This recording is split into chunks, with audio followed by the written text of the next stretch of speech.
Okay. Evil world we live in, huh? So, the brick lady lied. I love you. Did you like my new intro? Thank you. Took me a while. Anywho. Yeah, the brick lady lied.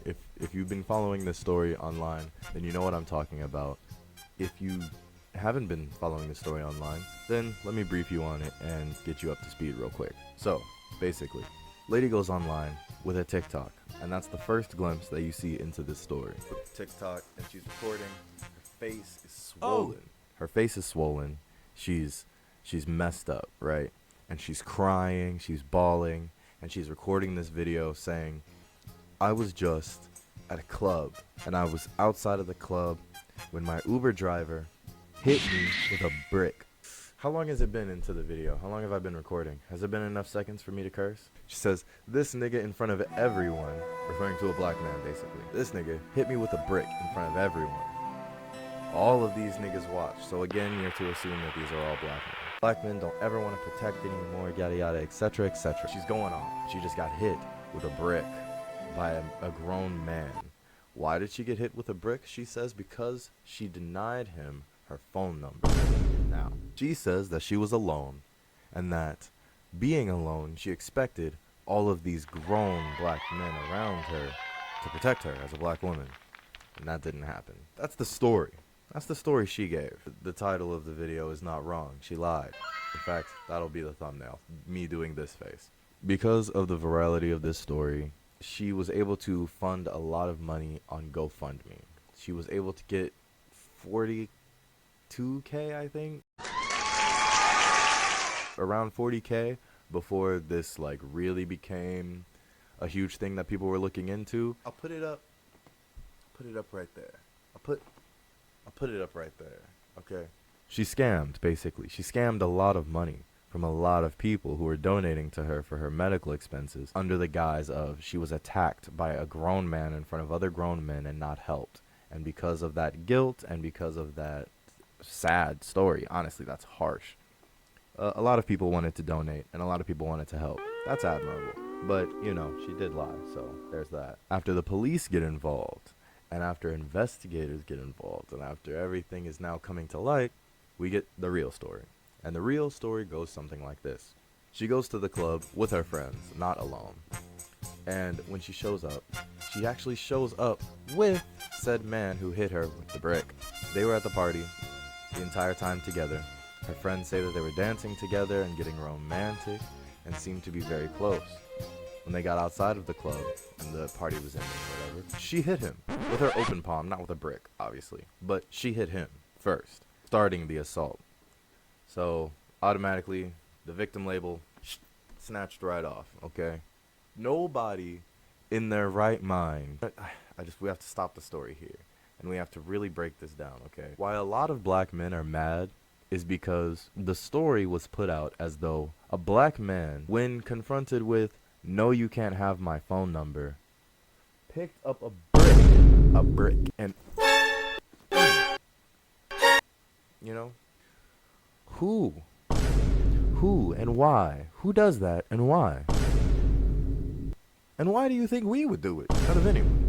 I can get why that made a lot of people mad. But then you also have black women online in comment sections and etc calling black men bullet bags and such like that, or this is why we always need to date white men, this is why black women always need to date outside their race, we're done with black men, we're leaving black men behind in 2023. All hilarious memes, right? But is this your queen? Is this your queen? So she hits him and he does hit her back. So she did get hit by a black man. He mollywopped her with a water bottle that he had in his hand. So he just got slapped and he still had a water bottle in his hand and hit back and didn't really think about it. The reflex reactive swing, that's a thing that guys got to get in control too. If you're a grown man, specifically talking to only other grown men right now, think about that for a second. Just let it sit. Okay, now, say you are slapped. You don't see why you should just let that slide. I put it to you like this. If a man hit a woman, one, it's going to be a lot harder, let's just be honest. And two, there's an underlying notion of she might not be able to make it out of there. If he continues the assault after the first initial slap, the lady might not be able to escape. This might be the end for her. It's a really scary situation. But in vice versa, a girl hitting a guy, you could walk away. I've seen it, I've done it. You could walk away. For guys, it's, yo, she just hit me. And then the pride comes in, and then the ego, and then the anger, and I should hit her back. Equal rights. And no. Calm down. It's not that deep. There's no reason that you can't walk away.